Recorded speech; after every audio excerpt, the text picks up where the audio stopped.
Olá e sejam muito bem-vindos de novo ao Ressalto Ofensivo. Depois de um hiato de 3 anos, basicamente, estou de volta. O meu nome é Tomás Carneiro e pronto, já como habitualmente, vou falar da NBA, que esta época que vem aí, que parece que vai ser muito promissora, não me deixou descansar e deu-me outra vez o bichinho para voltar a gravar. E o tema que vamos gravar neste momento é principalmente a Summer League, que é o que está a acontecer agora na NBA. Está toda a gente neste momento em Las Vegas e sei que é um momento em que muita gente não liga, talvez como devia. Também há pessoas que exageram em relação a esta Summer League, ou seja, há sempre overreactions à Summer League e às exibições na Summer League. Mas, de mesma forma, sinto que um fã casual da NBA também não liga à Summer League e que se calhar devia, porque há sempre coisas interessantes a ver e jogadores que potencialmente ou já se afirmam como estrelas, como por exemplo, lembro perfeitamente há 2 anos atrás, Jalen Williams, que jogou o primeiro jogo, e Jalen Williams, só falo do J-Dub dos Oklahoma City Thunder, que jogou o primeiro jogo e penso que foi em 20 minutos, ou seja, na primeira metade marcou 20 e tal pontos, encostou, não jogou mais nada e já estava a mostrar que já era bom demais para a Summer League. Ou indicadores opostos, não é? Jogadores que jogam mal, mas obviamente também temos situações opostas, não é? Temos situações, por exemplo, Jalen Brunson, Trae Young, tiveram Summer Leagues terríveis e neste momento são estrelas da NBA. No entanto, acho que há sempre coisas interessantes a retirar da Summer League e vou tentar tocar um bocadinho em todas as equipas, ou pelo menos os jogadores mais interessantes nas equipas que jogaram até agora. Neste momento tivemos a Summer League que aconteceu em Utah, tivemos a Summer League que aconteceu na Califórnia e agora neste momento a mais importante que é em Las Vegas. E é principalmente nessa que me vou focar, apesar de tirar alguns momentos, principalmente do que aconteceu em Salt Lake City com o VJ Edgecombe, que foi o único jogo que jogou.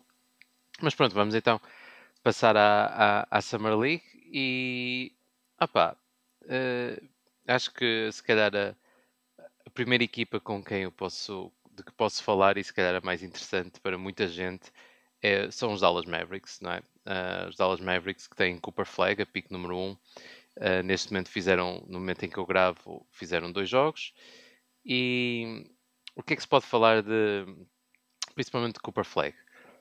Cooper Flag teve um primeiro jogo que ele disse que foi dos piores jogos da carreira e na verdade foi um grande jogo em que mostrou, um grande jogo, quer dizer, foi um bom jogo em que mostrou o porquê de ser a pico 1, encheu a stat sheet completamente com blocos, steals, assistências, ressaltos, pontos, fez tudo o que podia fazer, simplesmente o lançamento não estava a cair, mas notava-se que o processo estava todo lá, a ideia estava todo lá, o esforço estava todo lá.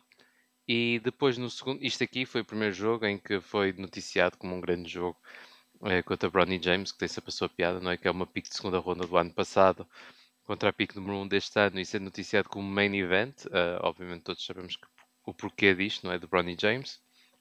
Mas Cooper Flag saiu-se bem, a meu ver. O segundo jogo foi contra os Spurs e principalmente contra Dylan Harper, a pick número 2, e Cooper Flag foi excelente. De início notava-se um bocado de ansiedade, assim, um bocado, até mesmo uma ou duas faltas um bocado, diria, imprudentes por parte de Cooper Flag, mas à medida que o jogo foi avançando e ele foi se sentindo mais solto, acho que se calhar tirou um bocado da pressão. Ele mesmo depois do primeiro jogo disse que foi o pior jogo da carreira dele e que estava muito nervoso. Acho que à medida que foi jogando no segundo jogo foi ficando menos nervoso e teve um jogo fantástico com mais 30 pontos e mostrou o porquê de ser a pick número 1. Apesar do lançamento até nem estar a cair também de forma normal para Cooper Flag na primeira metade e até do jogo inteiro, ele conseguiu marcar 31 pontos. Mostrou, mais uma vez, uma versatilidade imensa. E acho que existe uma noção, um jogador que ele tipicamente é comparado, ele é comparado com Jason Tatum, mas muitas vezes disse que ele tem, apesar de ser parecido com o Tatum, não tem a capacidade de criação de lançamento como o Tatum tem. Certo, estamos a falar de Tatum agora.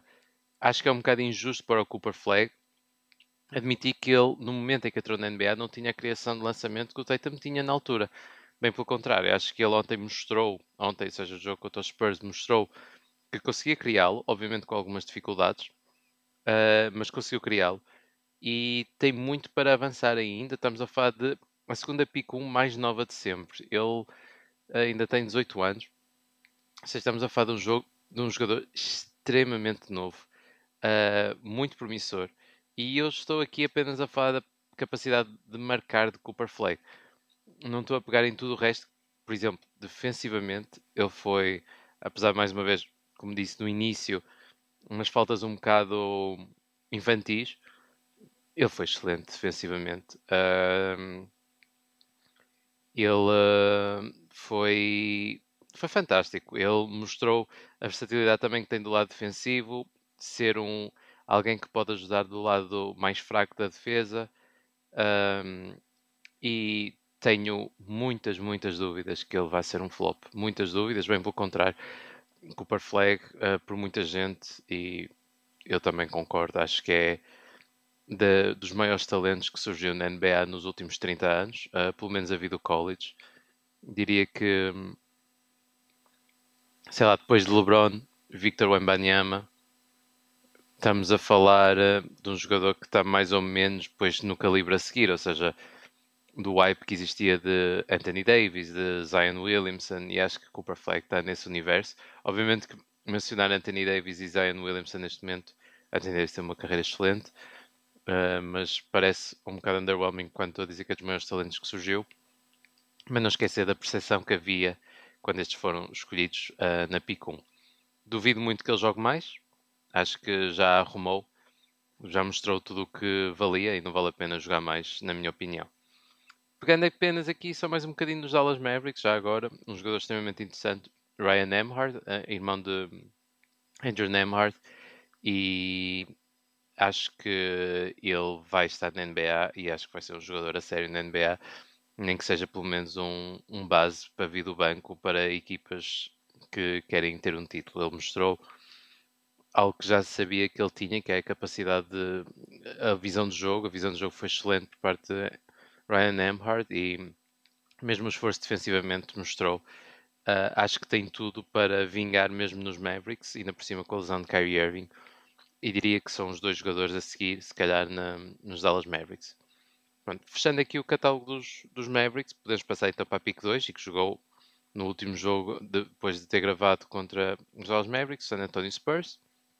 San Antonio Spurs que escolheram Dylan Harper na pick 2 e Carter Bryant. E epá, antes de falar de Dylan Harper, que só fez um jogo, Carter Bryant fez mais, penso que foi em Salt Lake City e fez agora também estes dois em Las Vegas. E não sei, não tenho muitas palavras para Carter Bryant porque estou completamente fascinado com a defesa de Carter Bryant. Ele é um monstro defensivo no perímetro.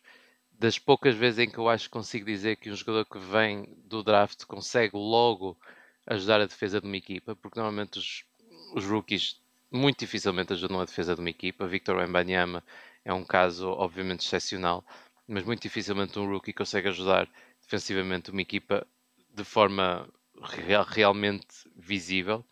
Mas acho que Carter Bryant vai ser um deles. Acho que é claramente o que a posição que Harrison Barnes tem agora será para Carter Bryant, e ele defendeu em muitos momentos Cooper Flag. Eu falei aqui imenso de Cooper Flag e que o lançamento não caiu apesar de tudo e que às vezes tinha alguma dificuldade, e isso foi por causa do trabalho que Carter Bryant fez. Ele foi completamente excepcional do lado defensivo. E versátil, porque não foi só Cooper Flag que ele defendeu, houve momentos em que esteve a defender Ryan Nembhard, momentos a defender o Kelly, não me lembro do primeiro nome, dos Dallas Mavericks, completamente fenomenal. E depois mesmo a antecipação, a cobertura do lado defensivo, do lado fraco, foi completamente excelente. E uma pick que encaixa perfeitamente no que os Spurs têm lá, para além de supostamente ser um rapaz amoroso, é o que toda a gente fala, e isso é, obviamente que é muito importante também para saber o futuro de um jogador, apesar de tudo, a parte comportamental do jogador. Não tem muito mais mesmo a dizer sobre Carter Bryant. Alguma hesitação, ok, do lado ofensivo, ele vai haver provavelmente, alguma storyline em que vão dizer ok, o Carter Bryant não é assim tão bom porque ele teve 5 ou 6 pontos, penso eu, de média no college. Ele não é esse jogador agressivo, ele vai marcar o que lhe vier à mão. O que interessa, o lançamento cai e defensivamente é completamente fora de série já. Acho que aqui os Spurs tiveram uma pique perfeita que lhes caiu às mãos, porque não era suposto ser draftado tão tarde, apesar de tudo, era visto em vários, pelo menos em vários sítios como top 10 e acabou por não ser. Pronto, e obviamente o que toda a gente quer ouvir falar dos Spurs é Dylan Harper que teve lesionado e então só fez este jogo contra os Mavericks e nomeadamente Cooper Flag. E Dylan Harper é completamente elétrico. Mais uma vez, a dúvida maior nota-se que vem no lançamento. O lançamento, se não cair, se o lançamento não for consistente,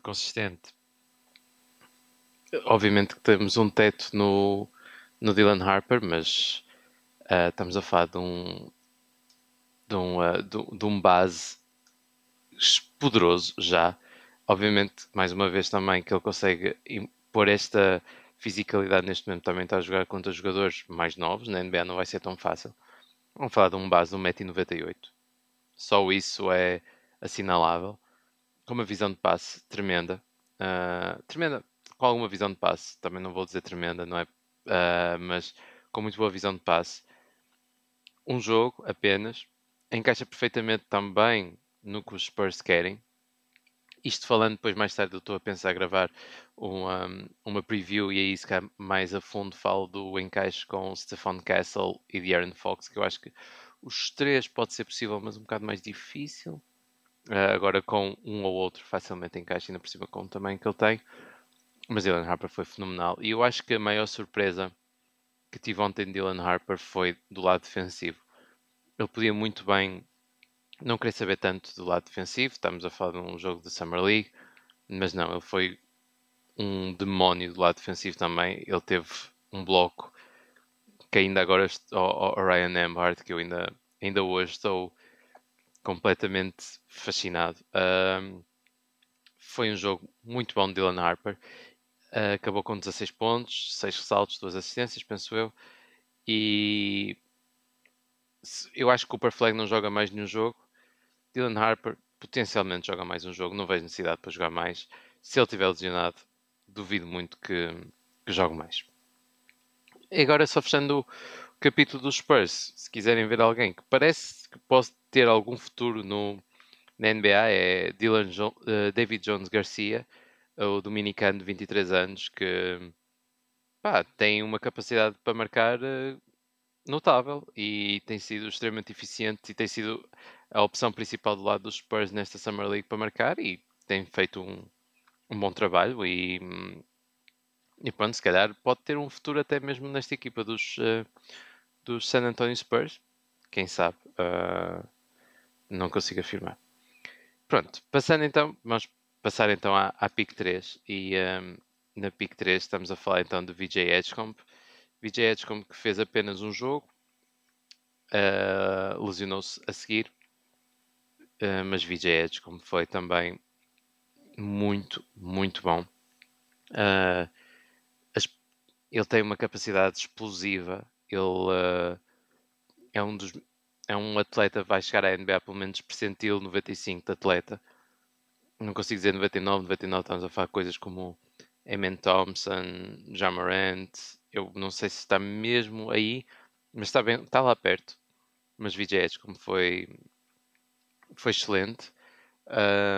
Mais uma vez, apenas um jogo. A dúvida mantém-se no lançamento também aqui, mas defensivamente também vai ser fenomenal e acho que o encaixe com pelo menos McCain e Maxi faz todo sentido, sendo Maxi, apesar de algum esforço, às vezes ter alguns problemas defensivos, VJ como pode ser claramente a opção para defender o base principal ou um jogador com bola da outra equipa e libertar um bocado Tyrese Maxi. VJ como foi completamente fenomenal e há uma parte que eu gosto muito dele, que é o facto de ter tido a experiência nos Jogos Olímpicos na qualificação com as Bahamas, já ter jogado com os jogadores da NBA, isso ajuda imenso. E acho que uma das partes mais importantes também do Edgecomb é a maturidade também, é bastante maduro. E isso faz com que ele possa crescer, apesar do ambiente que Filadélfia tem, que não está a caminhar para o melhor. Mais uma vez, apenas um jogo, não quero estar a julgar, mas muito bom jogo. E se quiserem uma comparação, lá está, neste momento não parece muito boa sempre, mas Victor Oladipo a sair do college não era muito diferente, e Victor Oladipo, apesar de não ter a melhor carreira, muito também por causa de lesões, era uma grande prospect. Fechando só o capítulo aqui dos Sixers, assim rapidamente, John Broome, a pique de segunda ronda, mostrou alguns bons momentos. Não sei se vai conseguir contribuir imediatamente este ano para os Sixers, mas acho que pode ser uma aposta para contribuir e pode chegar, se calhar, ao final do ano e contribuir para os Sixers. Negativamente, tem só a apontar pelo menos Justin Edwards, que assinou o contrato nesta off-season e em 2 jogos da Summer League, em que és um jogador de segundo ano, depois de assinar um contrato é suposto dominar, e não sei se é o que está a acontecer. Eu vou continuar pela ordem das picks que jogaram e assim vamos quase tocar em quase todas as equipas. De seguida, pronto, temos a pick 4, foi Con Knuppel, que foi draftado pelos Charlotte Hornets. Os Hornets, sinceramente, draftaram também Liam McNeely e Ryan Kalkbrenner. E enquanto Con Knuppel não teve, no último jogo não jogou, o primeiro jogo também foi muito shaky. Eu acho que a parte principal dos Hornets do que mostrar até agora é principalmente Liam McNeely, que é daqueles jogadores que eu tenho a certeza que vai ser um jogador que vai contribuir para basquetebol vencedor. Faz um jogador que faz as pequenas coisas. Vai haver jogos em que ele vai marcar, estou dizendo a carreira dele e a especular, obviamente, mas dos jogadores que claramente pode ter um jogo que marca 20 e tal pontos e não te marca 3 ou 4. Ele vai apenas ter o que vai lançar o que tiver à frente, nunca vai forçar nada porque ele não é um criador por ele mesmo, mas é capaz de o fazer se necessário, mas duvido que será necessário ao nível da NBA. Mas Liam McNeely tem sido um dos bright spots destes Hornets na Summer League nestes 2 jogos. E ele era um jogador apontado o ano passado e no início deste ano até mais ou menos à lottery, depois foi caindo porque o lançamento já vinha em 2 anos, acho que foi no college, em que o lançamento parecia que não tinha desaparecido. E eu acho que era muito, principalmente ao spacing que existe no college. Acho que agora vai mostrar novamente que Liam McNeil devia ter sido draftado mais cedo. E o mesmo com Ryan Kalkbrenner. Ryan Kalkbrenner, estamos a falar de um gigante que foi draftado na segunda ronda pelos Hornets, e parece que eles estão investidos, porque se sabe que seja ele o posto a longo prazo, daí a troca de Mark Williams e despacharem também o Yusuf Nurkic. E a verdade é que Ryan Kalkbrenner mostrou muito bons indícios, apesar de ofensivamente, pronto, não ser nada de especial, digamos. Defensivamente, e acho que é esse o foco dos Hornets com Ryan Kalkbrenner, mostrou o porquê de já ter sido, penso eu, 2 vezes Defensive Player of the Year no college. Tem bastante mobilidade para alguém com o tamanho que tem. E deu muito bons indícios também. Mais uma vez, 2 jogos, reforço. Mas a presença debaixo do cesto, físico, e parece que o que está a mostrar é transferível para a NBA. Passamos então para a pick 5. Pick 5 foi Ace Bailey e os Utah Jazz. Bem, sobre os Utah Jazz, jogaram mais alguns jogos, principalmente por causa da Salt Lake City. Os Utah Jazz, Ace Bailey, nota-se o potencial. Percebe-se o porquê de ter sido draftado, não é? Quando as coisas correm bem, quando o lançamento, quando ele consegue lançar por cima de outras pessoas, e por causa do tamanho que tem e do lançamento alto que tem, assim, a ansiedade e a amostra do que poderá vir é realmente excitante, não é? É provavelmente o segundo jogador com maior upside do draft, a seguir ao Cooper Flag, diria. O problema é isso. Nota-se que ainda há muitas peças por montar, principalmente na decisão. A decisão de Ace Bailey por vezes não é a melhor. O o handle é muito solto, é muito fácil, eu acho, desarmar o lançamento ou desarmar o dribble de Ace Bailey. É um projeto, sem dúvida. Mas tendo em conta os Utah Jazz, a situação em questão, precisavam de ir para o upside e faz todo sentido. E acho que esta Summer League não vai dar para tirar nenhuma conclusão, fosse boa ou má a prestação da Ace Bailey. Acho mais importante, no caso dos Utah Jazz, falar dos jogadores que estão em segundo ano, que é principalmente Cody Williams. Cody Williams que, sinceramente, acho que jogou bem. Eu acho que Cody Williams nunca foi o maior fã. O maior problema de Cody Williams para mim foi sempre... Achei um jogador magrinho, muito magrinho para conseguir vingar na NBA. Mostrou bons indícios, vamos ver no que é que dá. Kyle Filipowski, eu já tinha dito ano passado, obviamente não é nada, mas quando falava que tinha sido draftado muito abaixo, mais uma vez, mostra porque estamos a falar de um jogador big man, capacidade de lançar, passar e ressaltar. Faz tudo um pouco e mostrou porque nesta Summer League acho que não faz sentido jogar mais jogos. Isaiah Collier também. O lançamento é o maior problema de Collier. Collier, se o lançamento aparece, estamos a falar de um guard super físico que vai com tudo para o cesto e com uma capacidade de passe que eu não conhecia quando ele veio do college. Eu sabia que ele era bom passador, mas não a este nível. Se o lançamento não vier, estamos a falar de claramente um jogador que vai vir do banco para toda a sua carreira. Vamos ver no que é que dá, mas tem sido muito engraçado ver ele a manipular as defesas da Summer League e basicamente a brincar mesmo com o que é que seja. Passando então para a Pick 6, para os Washington Wizards, que são sem dúvida das equipas mais interessantes para ver neste ano, porque os Wizards têm muitos rookies ou muitos jogadores novos, jogaram obviamente apenas um jogo que jogaram na Summer League, mas já deu para tirar algumas conclusões, principalmente com Trey Johnson, que foi a escolha na Pick 6. Trey Johnson nós já sabíamos, Trey Johnson é um scorer puro e é isso mesmo. Ele vai tentar marcar e tem a capacidade de marcar de qualquer lado do campo e é dos jogadores, provavelmente, se calhar o jogador do draft mais entertaining, sem dúvida. A quantidade de soluções que ele encontra para marcar é muito criativo mesmo e acho que os Wizards estavam a precisar de alguém assim, apesar de tudo. Nos jogadores de segundo ano, Bob Carrington, Alex Sarr, deviam estar a Keyshawn George também devia estar a mostrar mais, deviam ter mostrado mais no jogo que fizeram, mas eu não estou preocupado porque Alex Sarr já o ano passado não jogou bem na Summer League e não acho que seja um jogador que o jogo seja transferível para a Summer League. Bob Carrington, se calhar um bocadinho mais, mas acho que o Bob Carrington já mostrou o suficiente na NBA para que o que foi deste jogo da Summer League não seja preocupante. E George também, por isso acho que neste momento ainda é muito cedo para avaliar o que é que seja, até porque já deram algumas provas na NBA. E sobre os Wizards eu gostava muito de falar, eu lá está quero dedicar um episódio a cada equipa, mas muito interessante o que está a passar nos Washington Wizards, eu acho, em termos de construção de equipa.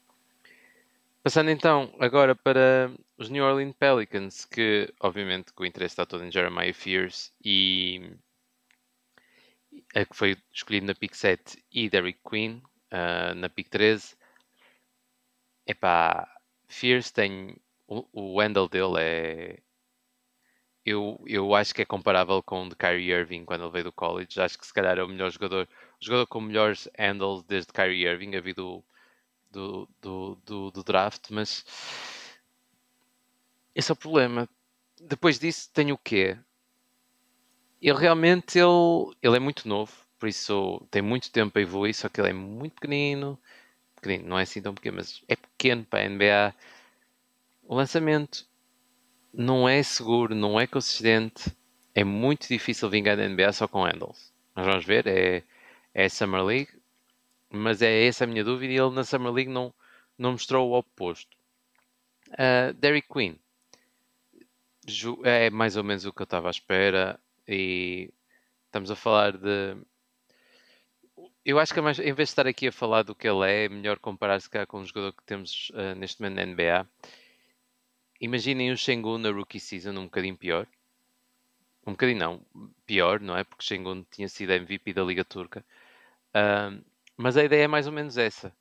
Ele se calhar é mais... O lançamento talvez um bocadinho melhor. Mas estamos a falar de um archetype semelhante. O encaixe com o Jeremy Fears faz sentido. O encaixe com o resto do roster dos Pelicans, não Summer League, vai ser estranho. Ele está a jogar mais ou menos o que uma pessoa espera. Boas leituras, físico, criativo perto do cesto. Vamos ver.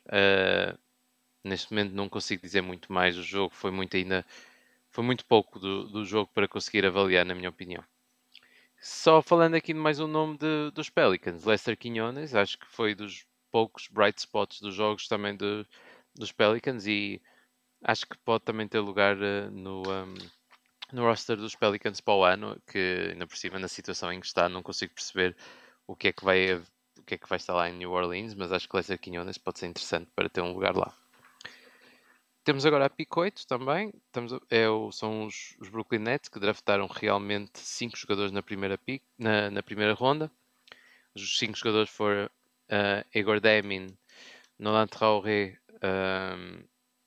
Danny Wolf, Ben Seraph e pronto, neste momento não me estou a lembrar, no momento em que me lembrar, depois eu digo aqui. Mas pronto, os Brooklyn Nets, aquilo vai ser muito estranho. A do Thiero, exatamente, não foi na primeira ronda, foi na segunda ronda.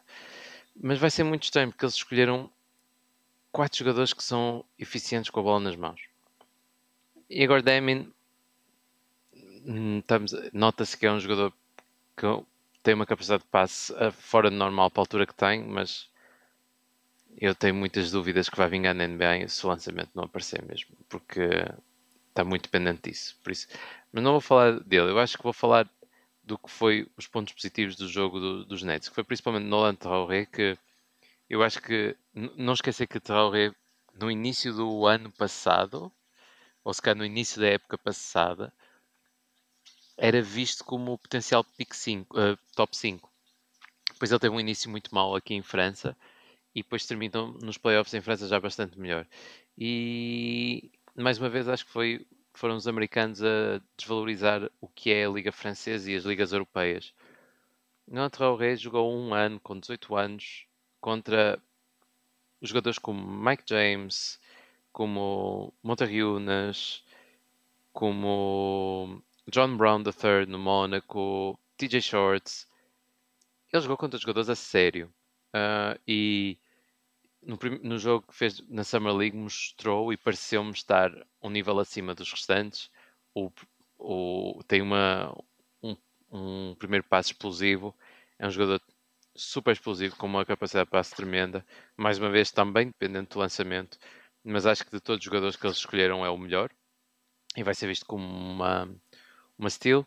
E depois também acho que a outra pick foi bastante boa, Danny Wolf, na pick 27.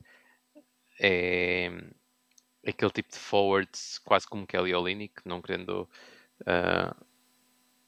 pronto, mas é mais ou menos isso. Um jogador que faz um bocado de tudo também, tal como disse Cado Filipowski, apesar das comparações entre os outros jogadores brancos. É um jogador que faz um bocado de tudo e acho que Danny Wolf mostrou isso, principalmente a capacidade de passe e levar a bola, ser a levar a bola para o ataque em 2 ou 3 situações. Acho que vai vingar na NBA. As minhas dúvidas, Igor Demin e Ben Seraph, são algumas. Até porque eu vou falar da Liga agora Europeia, Ben Seraph veio do Ratio Farm que joga na Alemanha. A Bundesliga está uns níveis bem abaixo da Liga Francesa. E eu tenho as minhas dúvidas com o Ben Seraph. Acho que é um jogador que claramente consegue levar a bola, criar para outros.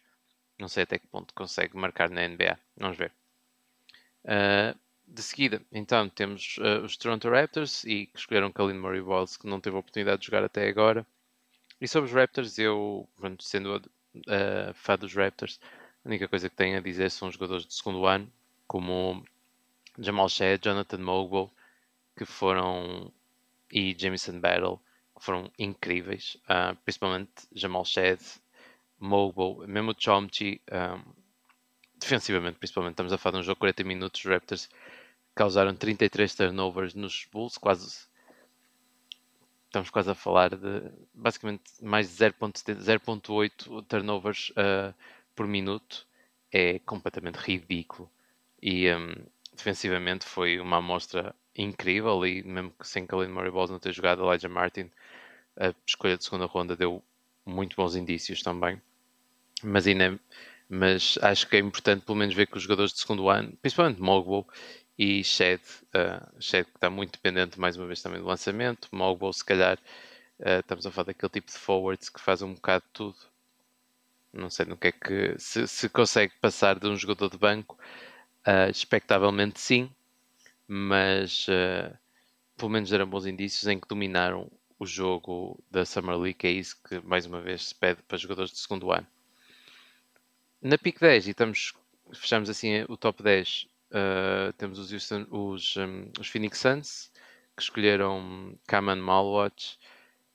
Sobre os Suns eu também não vi com toda a atenção o jogo, mas pelo que reparei, principalmente Kaman Malwatch, sempre foi apontado que tinha mais potencial ofensivo que tinha mostrado em Duke. Mostrou algumas coisas que realmente não tinha mostrado durante o ano que eu tenha reparado, mas não sei. Notou-se mais uma vez que os jogadores também estavam intimidados por Kaman estar lá. Muitas vezes iam para o cesto e, como viam um Kaman mal ou lá, hesitavam um bocadinho. Mas mais uma vez não consigo. Foi muito pouco, e este tipo de postes é muito difícil de avaliar nos casos de quando estamos a falar de Summer League. São jogadores, lá está, muito difíceis de avaliar. Se calhar falando dos Suns só rapidamente, sem ser de Kaman Malwatch, que mais uma vez acho que é muito difícil de avaliar. Kobe Bryant, muito bons indícios. O gajo lança para caraças, e isso acho que é importante para os Suns que precisam. E eu sou o Iguodaro, de segundo ano. Nota-se que é um jogador de segundo ano, que é isso que importa, e deu muito bons indícios, principalmente a forma como impôs o seu físico. Foi fenomenal. Pick 11, que também ainda não jogou, Cedric Coward, draftado pelos Memphis Grizzlies. Sobre os Grizzlies, eu acho que a única coisa que quer dizer, porque Jalen Wells, já toda a gente sabe o que é. Jalen Wells é fantástico, principalmente defensivamente, e não faz sentido continuar a jogar, na minha opinião. Minha maior preocupação, ou seja, o que eu tenho mais a dizer sobre os Grizzlies é pela negativa, é Gigi Jackson. Acho que continua muito desligado do jogo, muito imaturo, toma más decisões. Apesar de na statline aparecer bem, eu ainda tinha as minhas dúvidas de Gigi Jackson, que caiu no draft na altura, principalmente por causa das atitudes que tinha. Continuo com as minhas dúvidas, e o facto de não estar a vingar na Summer League reforça ainda mais isso. Pick 12, Noé Senge, dos Bulls. Os Bulls não têm muito a dizer. Acho que não há. Noé Senge foi completamente obliterado contra os Raptors e não mostrou bons indícios, mas nada por aí além. E depois lesionou-se também no segundo jogo. Não consigo mesmo retirar muito sobre Noé Senge. Eu gostava dele, vindo também do Ratio Farm Ulm, da Alemanha. Acho que pronto, mostrou um bocadinho da versatilidade que tem. Não é suficiente para mim para tirar alguma conclusão sequer, e não vale a pena, acho eu, falar muito mais do que para além do que mostrou, que não foi muito, mas não foi mau. Pick 3 já falamos, Derrick Queen, Carter Bryant também já falamos, pick 14. Passando para a pick 15 e para uma das equipas mais interessantes, os campeões, não é? Os Oklahoma City Thunder, e mesmo nesta Summer League são incríveis. Há um jogador que para mim não faz sentido nenhum estar a jogar, que é AJ Mitchell. AJ Mitchell está claramente um nível superior aos restantes, e não sei porque é que ele continua a jogar, mas eles querem insistir que continue a jogar, ok. Pegando então em jogadores interessantes, Nikola Topic, basicamente mais uma vez, e é o tema muito comum, principalmente com os jogadores agora, é o lançamento. Topic pode ser um base principal para uma equipa de título, na minha opinião, se o lançamento for, estamos a falar de triplos, por exemplo, 40%, 38% em que estivemos a incluir os lançamentos criados por ele mesmo, ou um jogador de banco, porque a visão de passe nota-se que está a um nível acima de quase toda a gente que está lá. Agora, ele para ser eficiente tem que ter a bola na mão. Ele nos OKC não vai ter a bola na mão. E se ele não conseguir marcar, muito menos ainda. Ou seja, ele tem que conseguir ser eficiente e marcar fora de bola para conseguir depois ganhar responsabilidades e ter a bola na mão e ser ainda mais eficiente. Os Thunder não são a melhor equipa para isso. Na de Summer League é. Não sei. Mais uma vez, o gajo nota-se, talento está todo lá, precisa de lançamento. Mas nos OKC, eu queria principalmente falar de Chris Youngblood, tem jogado bem, é um jogador mais velho. Acho que se não conseguir lugar nos standard, de certeza que uma equipa vai dar uma oportunidade, nem que seja no two-way. Agora, Brooks Breinheiser, estamos a falar de um jogador de 23 anos. Ele em 2 jogos teve 13 roubos de bola. 13 roubos de bola. Isto parece-me uma decisão fácil do Thunder, que é assinar um two-way com este gajo e ele em 2 anos torna-se o que o Caruso é. Porque eu vejo basicamente tudo o que o Caruso é neste gajo. Ele é a forma como ele lê o jogo, a forma como ele corta para o cesto e ele defende de uma forma tão física, faz-me completamente. Ele faz-me lembrar, ele é exatamente igual ao Caruso, obviamente não é neste momento o Caruso, está bastante longe, mas o caminho para se tornar o novo Caruso em 2 anos, quando o Caruso está velho e sai do standard e ser ele o novo Caruso, é, parece tão claro. E se eles conseguem retirar um Alex Caruso de uma pick de segunda ronda como Barnheiser, opa, epá, já chega, Thunder. É preciso nerfar aquele front office porque já chega mesmo. É não sei explicar, porque epá, mesmo sempre a rodar a bola e tem alguma capacidade de marcar, mas eu acho que muita dessa capacidade vem do facto de ser mais velho, então tem o corpo muito mais bem constituído que os restantes, então consegue impor o seu físico perante eles. Acho que na NBA isso não resulta, mas a defesa é completamente transferível e isso vai ser epá, é injusto. Ahm, mas pronto, os OKC já eles pronto, merecem, não é? Estamos a falar de uma boa gestão. Seguida, Anson Young, pick 16 por parte dos Blazers. Sobre os Blazers, toda a gente obviamente está interessado com Anson Young e ele mais uma vez é um passador acima da média, claramente. Alguns problemas defensivos, no entanto faz notar a sua altura, coisas como por exemplo DeAndre Ayton não faz. Estou a dar o exemplo de DeAndre Ayton porque às vezes é o mais fácil, ou mesmo Moses Brown que é enorme e às vezes a sua altura não se faz sentir lá defensivo. Anson Young faz sentir a sua altura e isso é muito importante no lado defensivo. Acho que a parte mais importante para mim e o facto de achar que realmente os Blazers podem ter acertado aqui é um pormenor pequeno que é a capacidade de passe está toda lá, tem o lançamento exterior, apesar do triplo ter acertado no chifre ter sido no banco, a bank shot. Acho que a parte mais importante é que estamos a falar de alguém que mal fala inglês e se vocês virem os jogos, ele está a comunicar com os jogadores, está a dizer move-te para aqui, vai para ali, aponta, fala e está a falar em chinês, em mandarim. Ou seja, isto aqui é. Se ele consegue ser eficiente assim e ler e conseguir comunicar, só mostra que o basquetebol é uma língua. Epá, o futuro para este gajo pode ser imenso, realmente. E vai ser muito interessante ver como é que eles vão combinar isto. Mas fiquei muito esperançoso do que vi da Summer League. Mas já era dos jogadores que eu tinha mais esperança. Já o ano passado tinha dito que achava que era um jogador draftável. Nunca pensei que fosse pick 16, mas acho que está a mostrar que merece.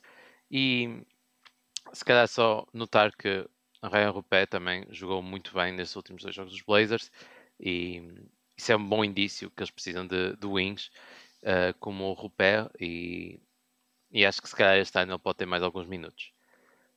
Passando para a pick 17 e tentando acelerar um bocadinho mais, falamos aqui dos Minnesota Timberwolves e Johan Berringer, que tem sido provavelmente o rookie que jogou melhor nesta Summer League. Defensivamente, completamente absurdo.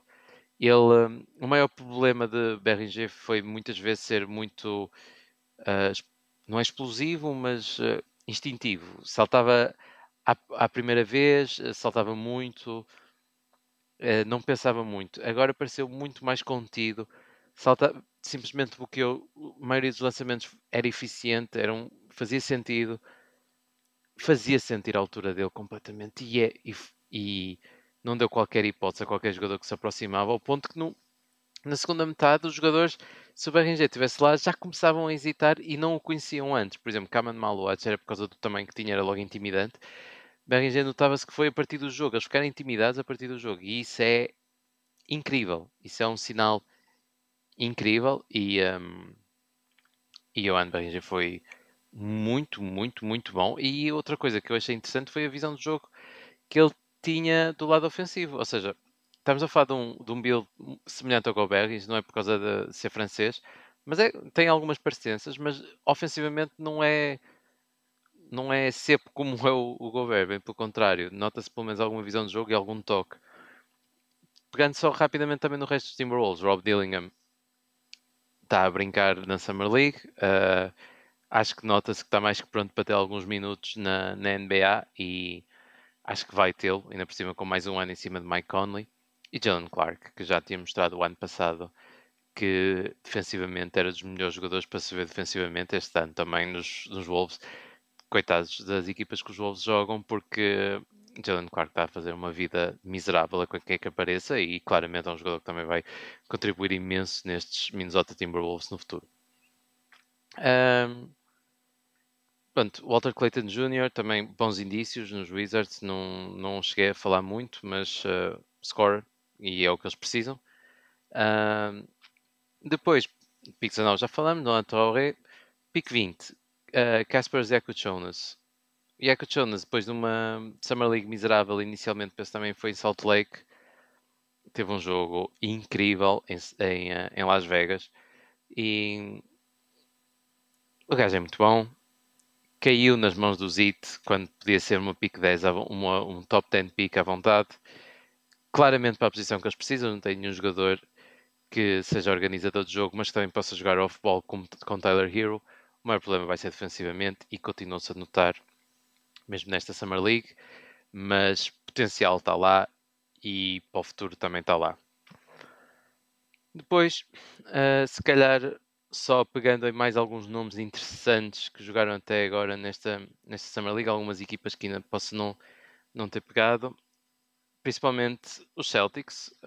Acho que Hugo Gonzalez, no jogo que fez, pick 28, mostrou que está pronto para contribuir na NBA.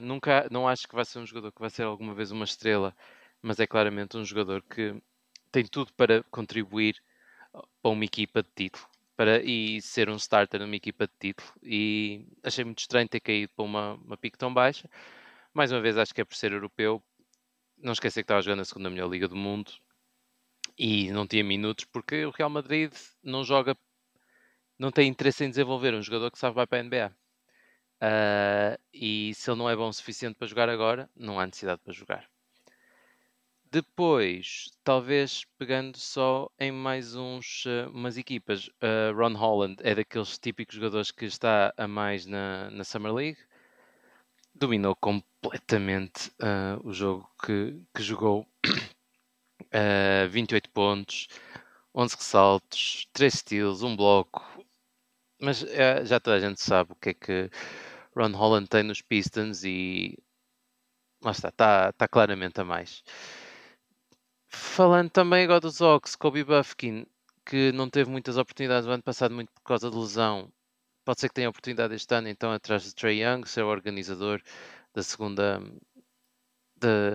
equipa. Teve só um jogo muito bom. O lançamento ainda não bom o suficiente, mas a forma como conseguiu criar lançamentos perto do cesto e sacar faltas é impressionante. Vamos ver se é transferível para a NBA. E depois só mais 2 jogadores que parecem-me que claramente estão a um nível superior 3 jogadores que estão a um nível superior claramente desta Summer League. Falando aqui então de eu falei dos Wolves, esqueci-me de Terence Shannon Jr., claramente superior a tudo o resto. Também estava a brincar com o resto da Summer League. Também falar de Reed Shepherd, que eu acho que não há necessidade de jogar mais nenhum jogo. Ele jogou um jogo, 28 pontos, aquele lançamento, apesar de ter acertado 6 em 15, parece que vai sempre acertar. Ter só 4 assistências, podia ter facilmente ter 10 se estivesse a jogar com talento da NBA. 4 steals, 3 blocos. Reed Shepherd só tem um problema, é claramente a altura, porque o resto está tudo lá.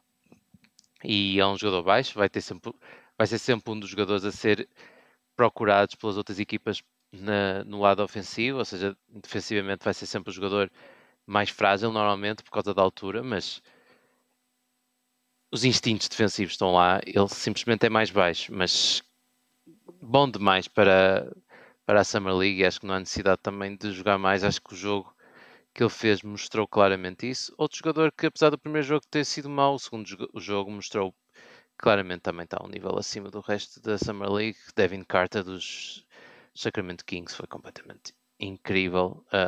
The Draft Demon, ele, para além de. É daqueles jogadores que eu não gosto muito de usar, mas é daqueles jogadores forçados que ele vai atrás de tudo. É um jogador que os Kings precisam, por isso eu acho muito estranho estar a ouvir estes rumores de que vai ser trocado. Espero bem que não, porque eles claramente precisam de um jogador como ele. E ele mostrou exatamente neste último jogo o porquê do valor e o valor que tem. E pronto, se calhar só falar também da equipa, finalmente a equipa que teve na final com os Oklahoma City Thunder, os Indiana Pacers, que surpreenderam principalmente ao draftarem Taylor Peter, que é um jogador que a maioria das pessoas nem sequer tinha no seu top 100.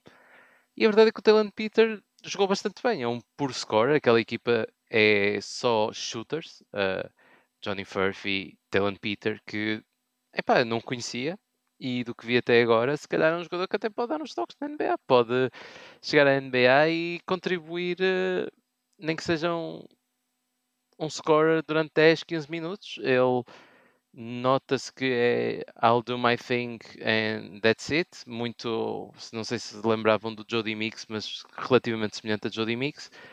Mas nunca pensei que fosse alguma coisa tangível e parece que realmente é. E, opá, claro, eles fazem o trabalho melhor que nós. É NBA isso, não é? E pronto, o meu plano é continuar com isto outra vez agora, voltar realmente. E espero que tenham gostado. A Summer League é uma altura incrível da NBA. E ouvimos então para o próximo episódio. Até já!